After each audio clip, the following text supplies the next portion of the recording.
Hello everyone. आज की इस वीडियो में हम चैप्टर 10 जिसका नाम सर्कल्स है उसका इंट्रोडक्शन करेंगे। तो सबसे पहले शुरू करते हैं डेफिनेशन। सर्कल है क्या? The collection of points, points का collection which are at a constant distance from a fix point. किसी फिक्स पॉइंट से जो कांस्टेंट डिस्टेंस पे रहते हैं उनका कलेक्शन। मान लो ये एक फिक्स पॉइंट है ओ, यहाँ से 2 सेंटीमीटर की दूरी पर पॉइंट है ए, और दूसरा पॉइंट 2 सेंटीमीटर की दूरी पर बी है, और तीसरा है सी। तो ऐसे इनफाइनाइट पॉइंट्स होंगे जो इससे बराबर दूरी पर होंगे, और इन पॉइंट्स का कलेक्शन ही सर्कल कहलाता है। Fix point is called centre, इसको सेंटर बोलेंगे जो फिक्स पॉइंट है। एंड कांस्टेंट डिस्टेंस, जो डिस्टेंस है 2 इसको रेडियस बोला जाएगा। तो चलिए डेफिनेशन समझ में आ गई होगी। अब बढ़ते हैं और इम्पोर्टेंट पॉइंट जो इस चैप्टर में है उनको डिस्कस करेंगे। तो सबसे पहले आता है सीकेंट। सीकेंट क्या है? It is a line which intersect a circle eight 2 points. ऐसी लाइन जो सर्कल को 2 पॉइंट पे इंटरसेक्ट करती है। तो मान लो ये सर्कल है, तो इसको 2 पॉइंट पे इंटरसेक्ट करने वाली लाइन जो 2 पॉइंट ए और बी हैं, तो इस लाइन को बोलेंगे हम सीकेंट। चलिए सीकेंट हो गई।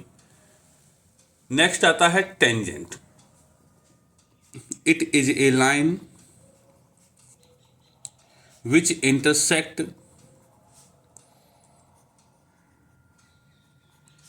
a circle at 1 point only, जो सर्कल को सिर्फ एक ही पॉइंट पर इंटरसेक्ट करे। तो इसका डायग्राम कैसा होगा? इसका डायग्राम होगा इस तरीके से। ये एक पॉइंट पर इंटरसेक्ट करती है, इसको बोलेंगे हम टेंजेंट। ठीक है, ये तो हो गया। अब है special case. Tangent is a special case of secant। इसका स्पेशल केस कैसे? देखो मैं आपको एक डायग्राम से समझाता हूँ। देखो ये है एक सर्कल और ये एक सीकेंट है। ये 2 पॉइंट पे इंटरसेक्ट करते ए और बी पर। पॉइंट ए को फिक्स कर दिया, बी को मैं मूव कराना शुरू कर देते हैं। ऐसे क्रॉस होगा, यहाँ से जाएगा, और एक समय ऐसा आएगा जब ये बी पॉइंट और ए पॉइंट दोनों कोइंसाइड हो जाएंगे। उस केस में ये टेंजेंट बन जाएगी सीकेंट। सो स्पेशल केस कब होगा? When 2 intersecting points of secant coincide. जब ये दोनों पॉइंट ए और बी कोइंसाइड हो जाएंगे तब वो सीकेंट ना रह के टेंजेंट बन जाएगी। तो चलिए ये थे इंपोर्टेंट पॉइंट्स और आगे बढ़ते हैं। अब इसमें जो है सबसे पहले ऊपर लिखा हुआ point of contact. Point of contact होता क्या है? ये है common point of tangent and circle. Tangent और सर्कल के बीच का कॉमन पॉइंट। तो देखो क्या होगा, अगर ये सर्कल है और ये पॉइंट है, इस पे मैं टेंजेंट ड्रॉ कर देता हूँ। तो मान लो पी पॉइंट पे ये टेंजेंट है, तो इस पी का नाम होगा common point, point of contact. ये कॉमन पॉइंट है, पॉइंट ऑफ कांटेक्ट। याद रखना बच्चों, ये बहुत ज़रूरी है, इसका कोई और नाम नहीं है, इसको पॉइंट ऑफ कांटेक्ट के नाम से ही जाना जाता है। अब आते हैं लेंथ ऑफ टेंजेंट। टेंजेंट की लेंथ कैसे हो? देखिए, अगर कोई टेंजेंट है, सर्कल है, और यहाँ पॉइंट से मैं एक टेंजेंट ड्रॉ कर देता हूँ पॉइंट पी से, और ये है हमारा point of contact A.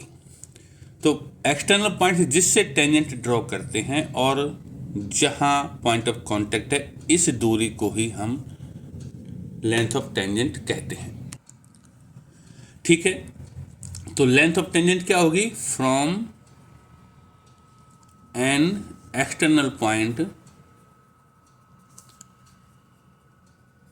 P two point of contact. देखो एक्सटर्नल पॉइंट P से हम दो टेंजेंट ड्रॉ कर सकते हैं, ये मैं और आगे भी बताऊंगा। तो इस पॉइंट P से लेके यहां तक की जो लंबाई है उसको लेंथ ऑफ टेंजेंट कहेंगे। अब टेंजेंट्स कितने ड्रॉ कर सकते हैं, देखिए सबसे पहले है from A point on the circle. Circle पे अगर कोई पॉइंट है तो हम इससे एक ही टेंजेंट ड्रॉ कर सकते हैं, तो इसका आंसर होगा 1। From A point outside circle, circle के बाहर कोई पॉइंट है, देखिए बाहर ये पॉइंट ले लेता हूं, यहां से मैं एक टेंजेंट और दो टेंजेंट, तो इस पॉइंट से इस पॉइंट तक मान ले 2 पॉइंट पे कट करता है, तो ये लेंथ ऑफ टेंजेंट है। पी ए और पी बी दोनों लेंथ ऑफ टेंजेंट का काम करेंगे, तो इसमें टेंजेंट्स होंगे हमारे 2। और तीसरा है from A point inside the circle, circle के अंदर से अगर हम टेंजेंट ड्रॉ करें तो टेंजेंट नहीं बनेगा, ये एक सीकेंट बन जाएगी, तो होगा नो टेंजेंट, टेंजेंट नहीं होगा, एक सीकेंट होगी सिर्फ। ठीक है बच्चों, उम्मीद है कि ये पॉइंट्स आपको समझ में आए होंगे। अब बढ़ते हैं, इस चैप्टर में 2 थ्योरम्स हैं।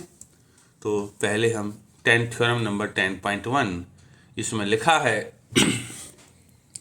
Tangent at any point of his circle, कि किसी भी पॉइंट पर अगर टेंजेंट करें तो वो परपेंडिकुलर होगा radius through the point of contact. ठीक है बच्चे, तो देखिए इसका डायग्राम कैसे बनेगा। अगर ये सर्कल है और इस पॉइंट पर ये टेंजेंट में ड्रॉ कर देता हूं, और टेंजेंट का नाम है हमारे का L, ये है सेंटर, ये पॉइंट ऑफ कांटेक्ट है P, तो ये जो एंगल होगा ये 90 डिग्री होगा, ऐसा हमें प्रूव करना है। सो गिवन में क्या है हमारा, गिवन में है a tangent L at point P। To prove करना है कि ये OP है परपेंडिकुलर है L के। नाउ प्रूफ, अब ध्यान से देखो, इस प्रूफ के लिए हम क्या करेंगे, take a point Q on L, L पे कोई पॉइंट Q ले लिया, चलिए Q हो गया, इस पॉइंट का नाम X रख देते हैं। ना OP, सॉरी OP नहीं OQ, जो OQ है ये किसके बराबर, ये है OX प्लस में XQ, और दूसरे शब्दों में OQ किसके बराबर, OX तो OP के बराबर है क्योंकि दोनों रेडियस हैं, तो OQ बराबर OP प्लस में XQ। अब देखो इसमें क्या है कि एक नंबर 2 नंबर्स के जोड़ के बराबर, मैं यहाँ तुम्हें समझा देता हूँ, जैसे 5 बराबर 2 प्लस में 3 है, तो 5 2 से भी बड़ा होगा और 3 से भी बड़ा होगा, तो इसका मतलब है जो OQ है OQ बड़ा होगा OP से। ठीक है ना, भाई 2 नंबर के जोड़ के बराबर है तो दोनों से, इससे भी बड़ा होगा और इससे बड़ा होगा, तो ये OQ OP से भी बड़ा होगा और XQ से भी बड़ा होगा। सिमिलरली अगर मैं यहां कोई पॉइंट R ले लूं इस डायग्राम में, तो वो OR भी बड़ा होगा किससे, OP से, ये नंबर 2 कर देते हैं, ये नंबर 1 कर देते हैं। ऐसे इस पे मैं अगर इनफाइनाइट पॉइंट्स ले लूं तो वो सब, और उन पॉइंट्स को अगर मैं O से जोड़ दूं तो वो सब लाइन सेगमेंट्स इस OP से बड़े होंगे।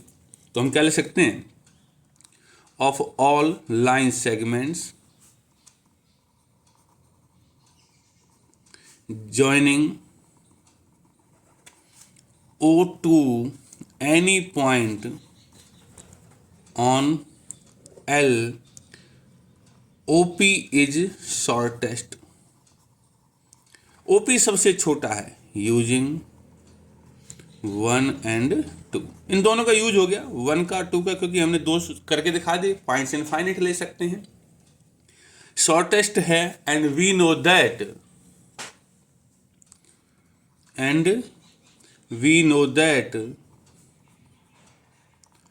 shortest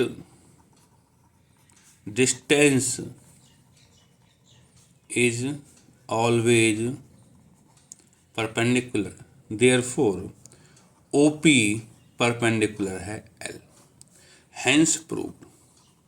अब मैं आपको एक छोटा सा चीज और बताऊंगा कि शॉर्टेस्ट डिस्टेंस परपेंडिकुलर क्यों होता है। ठीक है, देखो ध्यान, क्वेश्चन प्रूव हो गया, लेकिन अब ये छोटी सी चीज बतानी है, मैं यहां आप लोगों को बता देता हूं। ये एक लाइन सेगमेंट है L, यहाँ पॉइंट है, यहाँ से मैंने एक परपेंडिकुलर ड्रॉ किया है। अब मुझे प्रूव करना है कि ये शॉर्टेस्ट है। ठीक है, चलो मान लेते कि ये शॉर्टेस्ट नहीं है, तो यहाँ से मैं इसको लाखों पॉइंट्स पे ज्वाइन कर सकता हूँ, इनफाइनाइट पॉइंट्स से। अगर ये शॉर्टेस्ट नहीं है तो कोई तो होगा, तो क्या हो जाएगा?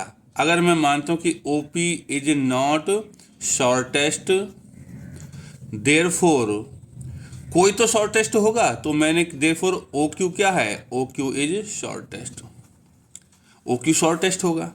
और इस ट्राइंगल में जब OQ सबसे छोटा है लेकिन ये 90 डिग्री है, तो OQ क्या होगा? OQ हाइपोटेन्यूस का काम करेगा, क्योंकि 90 के सामने वाला हाइपोटेन्यूस होता है। और जब OQ हाइपोटेन्यूस है, और हम ये जानते हैं कि हाइपोटेन्यूस सबसे बड़ी साइड होती है, इसका मतलब है OQ बड़ा होगा। OQ किससे बड़ा होगा? OP से। लेकिन हमने तो OQ को शॉर्टेस्ट माना था, तो कुछ ना कुछ तो गड़बड़ है। इसलिए जो हमने एज्यूम किया था कि OP शॉर्टेस्ट नहीं है, वो गलत है। इसलिए OP को शॉर्टेस्ट होना पड़ेगा। ठीक है बच्चे, ये प्रूफ का पार्ट नहीं है, बस समझाने के लिए मैंने बताया है। चलिए बढ़ते हैं थ्योरम नंबर 10.2।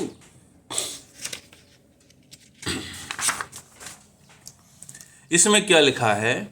इसमें लिखा है lengths of tangents if drawn from an external point to a circle are equal. कि अगर बाहरी पॉइंट से हम टेंजेंट ड्रॉ करते, देखो मैंने भी बताया कि बाहरी पॉइंट से दो टेंजेंट ड्रॉ होते हैं, तो दोनों टेंजेंट्स की लंबाई बराबर होती है। अगर ये सर्कल है और ये बाहर का पॉइंट है, तो यहाँ से एक टेंजेंट ये है और दूसरा टेंजेंट ये है। पॉइंट P है तो टेंजेंट्स A और B पे हैं, ये पॉइंट ऑफ कांटेक्ट हैं, ये है हमारा सेंटर। तो हमें प्रूव क्या करना है? तो सबसे पहले लिखते हैं गिवन। गिवन में है two tangents PA and PB। To prove क्या करना है? कि दोनों की लंबाई बराबर है, PA बराबर PB। अब इसमें हम कंस्ट्रक्शन करते हैं। कंस्ट्रक्शन कैसे करेंगे? O को A से ज्वाइन कर दो, join O and A, join O and B and join O and P। तो O को A से भी ज्वाइन कर दो, B से भी ज्वाइन कर दो और P से भी ज्वाइन कर दो। अब देखिए आगे बढ़ते हैं। Proof. In triangles OAP and OBP, इनको हम कॉन्ग्रुएंट करेंगे। तो सबसे पहले तो OA OB के बराबर है। OA बराबर OB क्यों बराबर है? क्योंकि ये रेडियाई है। दूसरा OP कॉमन है, OP equal to OP common. और तीसरा है ये एंगल बराबर है इसके, एंगल 1 और एंगल 2 बराबर है। Angle 1 equal to angle 2, each 90।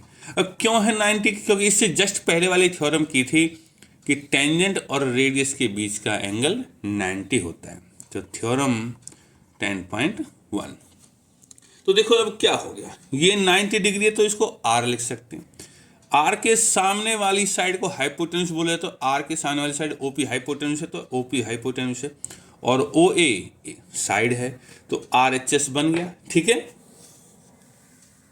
Therefore by RHS triangle OAP congruent to triangle OBP। और जब ट्राइंगल कॉन्ग्रुएंट हो गए हैं तो विच इम्प्लाइज PA बराबर PB। ट्राइंगल कॉन्ग्रुएंट है तो CPCT, और CPCT का मतलब होता है corresponding part of congruent triangles, ये हो जाते हैं। और इसी के साथ हमारा क्वेश्चन प्रूव हो गया, हेंस प्रूव्ड। और इंट्रोडक्शन पार्ट खत्म है, आगे के वीडियोज में हम एक्सरसाइज को करेंगे।